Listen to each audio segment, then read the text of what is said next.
Even if you don't know the history of the Allen Memorial Institute in Montreal, it looks like a natural setting for a movie. A horror movie, maybe. But then, the truth about what happened to hundreds of psychiatric patients there a long time ago is a horror story.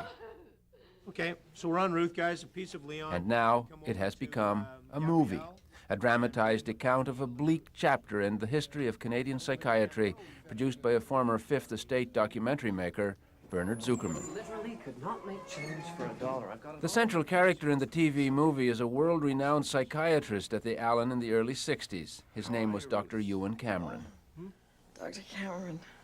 It's the classic story of good turning to evil in its most simplistic terms. I mean, Dr. Cameron started off as someone who was probably one of the most enlightened psychiatrists in the country. But then something happened.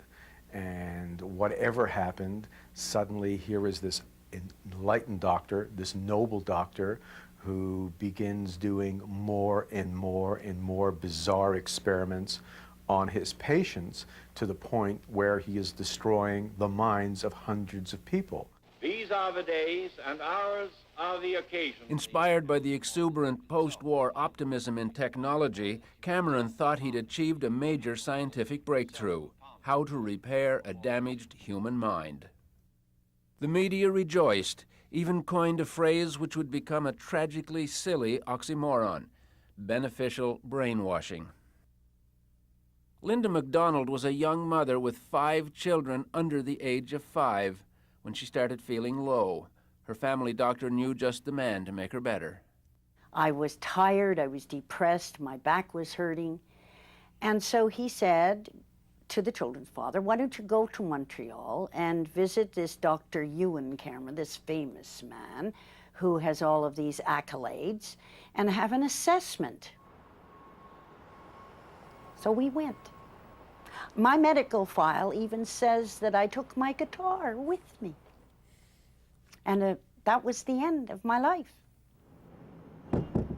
Within 3 weeks, Dr. Cameron decided to call me an acute schizophrenic and ship me up to the sleep room. How long did they put you to sleep for? I was in a coma for 86 days. 86 days of unbroken comatose, sleep. yeah. Total comatose state. The theory was simple: erase a disturbed mind and start all over again. One of Dr. Cameron's colleagues at the time was Dr. Peter Roper. The aim, I think, really was to wipe out the patterns of thought and behavior which were detrimental to the patient, which were sick, and replace them with healthy patterns of thought and behavior. I think this may have been stimulated by the effects of the American prisoners of war in Korea, how they seem to have been brainwashed. The movie, called The Sleep Room, dramatizes one technique for brainwashing: extreme sessions of electroshock therapy, massive jolts of electricity 3 or 4 times a day for weeks. According to her hospital records, Linda MacDonald had 100 of these treatments. She entered hospital for treatment of what we can now guess was postpartum depression. Her records show the results of shock and radical drug therapy. May 15th shows some confusion. June 3rd knows her name, but that's about all. June 11th doesn't know her name. I had to be toilet trained. I was a vegetable. I had no identity, I had no memory, I'd never existed in the world before. Like a baby, just like a baby that has to be toilet trained. She eventually went home, her depression gone, and her entire previous life gone with it. And this is one of the twins. That was in '62 before I went to the Allen. And this is the same one, I think. I just look at the pictures and I know who that is, who they are, but I don't remember them as my children at all. I mean, I know that they came from my body, but there's no, that's all. I don't know, and that's because I was told that. So these are my children. Robert Logie was little more than a child himself when he was referred to Dr. Cameron. He was 18. He had a sore leg. His doctor thought it was all in his head and sent him to the Allen. Like Linda MacDonald, he went through a nightmare of shock therapy and drugs, including LSD. Well, I was given LSD about every second day and injected. And sometimes it was mixed with sodium amytal and other drugs. 88 part 1 on 1, take 2. Yep. Most of the drugs were experimental, but seemed suitable for brainwashing, or as Cameron preferred to call it, de-patterning. Then, during the long sleep, the patient would be forced to listen to subliminal messages that were supposed to print new, sometimes bizarre thoughts on his blank mind. I was aware of the speaker under my pillow. I was aware of the words. Which were, You killed your mother. you killed your mother, Yeah. who was alive and well. Who was alive and well. And Over and over again, this voice is done. well, like I say, it takes about 2 seconds to say that message. And this was going on for 23 days. And when I went home, after being there, and when I went home, my mother was there, and why was she there? And it didn't make any sense. So what was going on here? Dr. Ewan Cameron was at one point head of the World Psychiatric Association and is still admired by some of his former colleagues. Dr. Peter Roper. What is the possibility that we had a good, well-motivated man whose ego and ambition took charge of his professionalism and led him into some fairly dark places?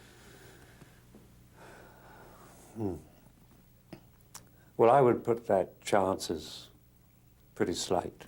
I think it's more likely that if he'd been around to defend himself when this story came out, we'd have a totally different picture of it. What would he say? Put yourself in his shoes. What would he say? I think he'd say, look, I treated these patients to the best of my ability. I didn't get all of them well, but most of them I got better than they were. A travesty, I agree. But in the movie, Dr. Cameron will not come off so well. They're your patients. Most of these people were discharged as cured. It accurately shows that many of his patients, inaccurately diagnosed as schizophrenics, were permanently damaged by his methods. Eventually, even Cameron had doubts about his experiments. He left the Allen in 1964, died of a heart attack 3 years later. By then, the hospital had quietly abandoned the experiments. Destroyed these people for nothing. You can't just walk away from this, Cameron! It'll come out and it'll ruin you! You can't walk away! Nobody knows for sure exactly how many people Dr. Cameron and his colleagues exposed to the program of chemical and electroshock treatment they called de-patterning and psychic driving, a process which some experts have since called barbaric. But many years would pass before there would be any public or official acknowledgement of what those damaged patients had been through. It would take a dramatic disclosure in the late 70s that the Allen Memorial had been part of a Cold War program of brainwashing experiments, paid for in part by the CIA. Hidden among its most sensitive files were CIA records documenting a project called MK Ultra. Between 1957 and 1961, a CIA front funneled about $62,000 US for brainwashing research by Dr. Ewan Cameron. The American media got the story first, but the Fifth Estate exposed the magnitude of the human tragedy. Experimental drugs, including LSD, were administered to human guinea pigs. The patients were never told that their treatment was part of a CIA experiment. I don't think we'll have radishes this One of those patients was Velma Orlico of Winnipeg. She'd been at the Allen in the late 50s for treatment of depression.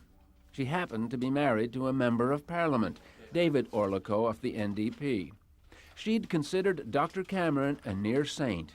Now she was being told she'd been betrayed by him. It was an awful feeling to realize when I found this out that the man whom I had thought cared about what happened to me didn't give a damn.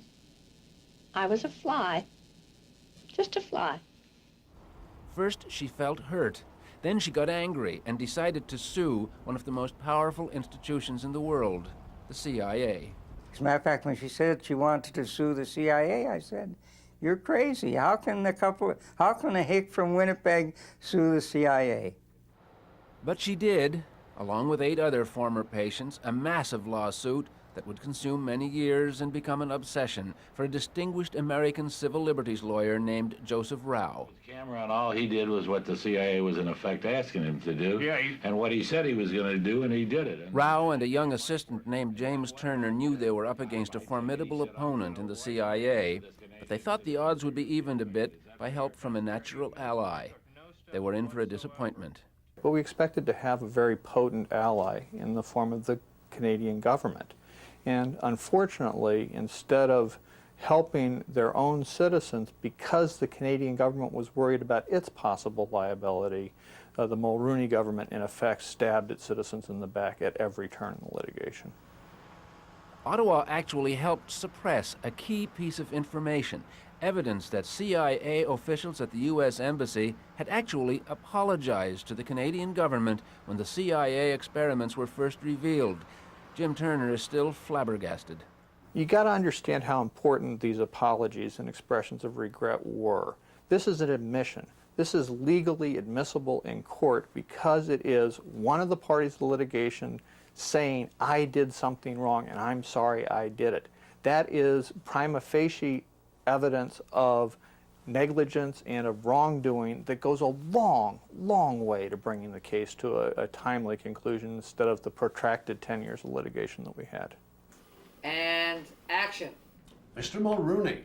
The movie underscores the impact of Ottawa's refusal to give the lawyers details of the CIA apology.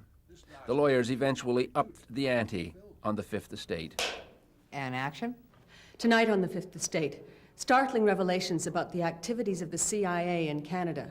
With the publicity wave gathering momentum and the strength of the victim's case becoming more apparent, the CIA caved in the day before the trial was to begin. They settled out of court for $750,000. At the time, it was the largest settlement the CIA had ever awarded, and it provides a dramatic finale for the movie. Because we made them pay. They couldn't beat us. We won. You write that down, mister! Producer Bernard Zuckerman says besides the financial terms, this was a major moral victory. Here you've got 9 little Canadian victims taking on probably the most powerful institution in America, the CIA, and these little Canadians, they win. They get the CIA to settle and give them money and, in effect, an apology saying what we did is wrong. The movie ends with the CIA settlement, but the story didn't end there. Troubling questions would persist, especially about the Government of Canada. So why was Ottawa so ambiguous when it came to helping some Canadian citizens get compensation from Washington for what they endured in a program that was inspired mostly by American Cold War fears? Well, the answer was simple. The Government of Canada was even more deeply involved in the Allen Memorial experiments than the Americans. Dr. Cameron's experiments were funded to the tune of $500,000 by the Federal Department of Health and Welfare during the 50s, and the funding didn't stop then. They kicked in over $51,000 after the CIA project ended in 1961, which was when a young, stressed-out mother named Linda MacDonald became part of the Allen Memorial story. When she discovered that her own government had been funding brainwashing experiments on her, she made a dramatic decision. You decided to take on the Government of Canada. Oh, sure. Well, hey, considering what I'd already been through, that was a snap. You know, what else? Why not? It must have become obvious to you fairly quickly that you were ramming your head into a brick wall. Yes. I'm stubborn, too. It got to the point where every time, whether it was John Crosby or Raina Titian or then the Honorable Kim Campbell, it got to be you guys, we're gonna stay alive. And I said that to Brian Mulrooney too. If you think I'm going away, you've got another thing coming. I'm not going to go away. I finally discovered... Linda MacDonald would hound the federal government for 4 years before finally in 1992, Ottawa grudgingly agreed to compensate her and some of Dr. Cameron's other victims $100,000 each in exchange for signing away the right to sue the government or the hospital. But it was an ambiguous victory. Ottawa refused to acknowledge any wrongdoing at the Allen, a conclusion backed up by a legal review of what happened there. The report by a prominent progressive conservative lawyer relied partly on expert advice from Dr. Frederick Grunberg, one of Quebec's leading psychiatrists, who made two controversial assertions: that patients hadn't suffered irreparable harm and that they had consented to the treatment.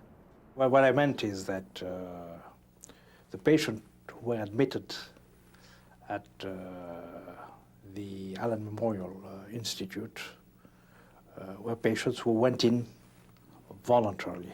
So the sort of consent they gave is what was went on was a sort of general consent to the hospital. The sort of consent that was given for surgery or for any other procedure. Consent had nothing to do with it. Dr. Cameron did not describe the treatment. He did not clarify. He did not give any way, shape, or form any kind of a hint of what was going to happen. That's not consent. And I don't even know whether he talked to me, because I'll never remember anyway. Dr. Grunberg shares a widely held view in his profession about the legacy of Dr. Ewan Cameron. I think he was a misguided man. He worked on a sort of very poor theoretical basis, and I think he was imprudent, considering. But I am convinced, and I'm still convinced, that he really wanted a therapeutic breakthrough. He had this motivation that he was going to break this terrible condition. You seem to be saying the things that Cameron did were awful, but he meant well, so we'll forgive him. And the victims or the patients will have to live with the consequences. It's not a question of forgiving. As I say, the thing is, we put what he was doing in the perspective of his time. And a lot of awful things were going on. A lot of people are saying, considering the accepted practice and the science available at the time, this was an appropriate thing to do to you. What? It wasn't treatment, if that's what you're suggesting. It wasn't treatment for anything, not a toenail or anything. It was out and out guinea pigs for brainwashing experiments. That's what it was. It's been more than 33 years since the Allen put an end to the practices initiated by its most notorious doctor. It has recovered its world-class reputation as a leader in the treatment of mental illness. Dr. Peter Roper was dismissed from the Allen 2 years after Dr. Cameron left. One of the reasons, he insisted on following Dr. Cameron's technique. But you argued strenuously to continue the depatterning of your patients. Well, I felt that I had a duty to my patients to give them the best possible treatment. And if there were some that were not responding to any other form of treatment, the only thing left was depatterning for them, then I felt that it should be done. You sound almost nostalgic for the 50s and 60s. Oh no, it's not nostalgia. It's the question, I think, that bothers a lot of doctors, that it's rather sad if they're prevented from having that treatment because of administrative, political, or other reasons which had nothing to do with good medical practice. For Linda MacDonald, good medical practice in 1963 turned an emotional crisis into a horror that would haunt a lifetime. Here we are. This feels strange. This spring, she returned to the Ottawa High School, where she graduated in 1957. Hi, Linda. I'm Ann Argue Highland. How are you? Hi. Oh. I was in the Liars Club. I don't know if you remember. I don't remember at all. No, I guess not. Oh, and all of these people, we knew all of these people. She has no memory of this place or those times, or even of who she was back then. Oh, there I am. Look at me. Did they call me Linda? Yeah. I am who I am today. My family tells me that I am very much like the Linda that they knew when I was growing up.